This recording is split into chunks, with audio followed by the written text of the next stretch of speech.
बिहार से ही जुड़ी एक बड़ी खबर हम आपको बताते हैं। बिहार में एआईएमआईएम की तरफ से ये बात सामने आ रही है और ये बताया जा रहा है कि एआईएमआईएम चाह रही है कि वो लालू की पार्टी के साथ चुनाव लड़ ले। महागठबंधन में शामिल होने के लिए ओवैसी की पार्टी ने लालू प्रसाद यादव को चिट्ठी लिख दी है।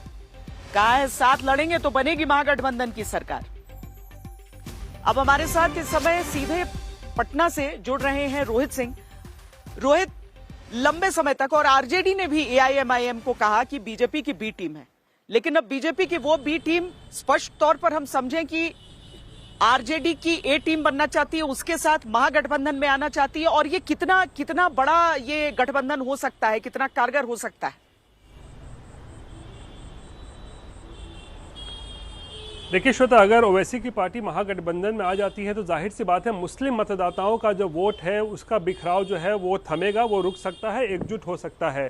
लेकिन सवाल ये उठता है कि क्या वाकई एमआईएम संजीदा है इतना कि महागठबंधन में चुनाव लड़े साथ में आरजेडी के, या फिर ये केवल एक स्टंट हो सकता है उस इमेज से निकलने का कि उन्हें बी टीम कहा जाता है बीजेपी का। लेकिन अब जो बात सामने आ रही है कि लालू प्रसाद को एमआईएम ने जो है एक सीधा पत्र लिखा है और महागठबंधन में शामिल होने की इच्छा जता दी है। और हमारे साथ राष्ट्रीय प्रवक्ता एमआईएम के आदिल हसन भी मौजूद हैं, उनसे ही जानने की कोशिश करते हैं।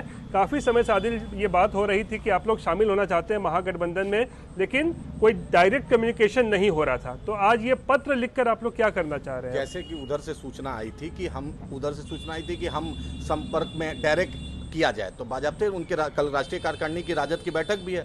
उनके राष्ट्रीय अध्यक्ष को हमने चिट्ठी अख्तर उल ईमान साहब प्रदेश अध्यक्ष जी ने लिख दिया। हमने मुकेश सहनी जी को भी लिखा, कांग्रेस के भी प्रदेश अध्यक्ष जी को लिखा, दीपांकर भट्टाचार्य साहब को लिखा, राम नरेश पांडे जी को लिखा, सीपीएम वाले जो जिम्मेदार स्टेट सेक्रेटरी उनको भी लिखा। हम चाहते हैं कि जो सीमांचल और पूरे बिहार में सेकुलर वोट का बिखराव नहीं हो। हमारी नीयत कल भी साफ थी, आज भी साफ है। हमने 2015 में भी पेशकश की थी, 20 में भी पेशकश की थी, 24 में भी पेशकश की थी और आज साफ आपके सामने चिट्ठी के माध्यम से भी पेशकश की।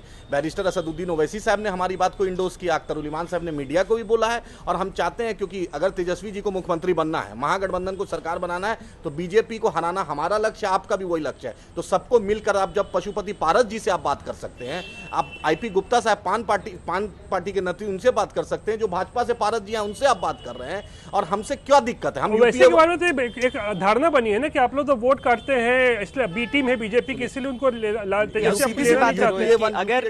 अगर आरजेडी की तरफ से रिफ्यूज किया जाता है तो कम से कम ये आरोप भी नहीं लगाए जा पाएंगे कि बीजेपी की बी टीम है और बीजेपी के लिए ये चुनाव में लड़ते हैं।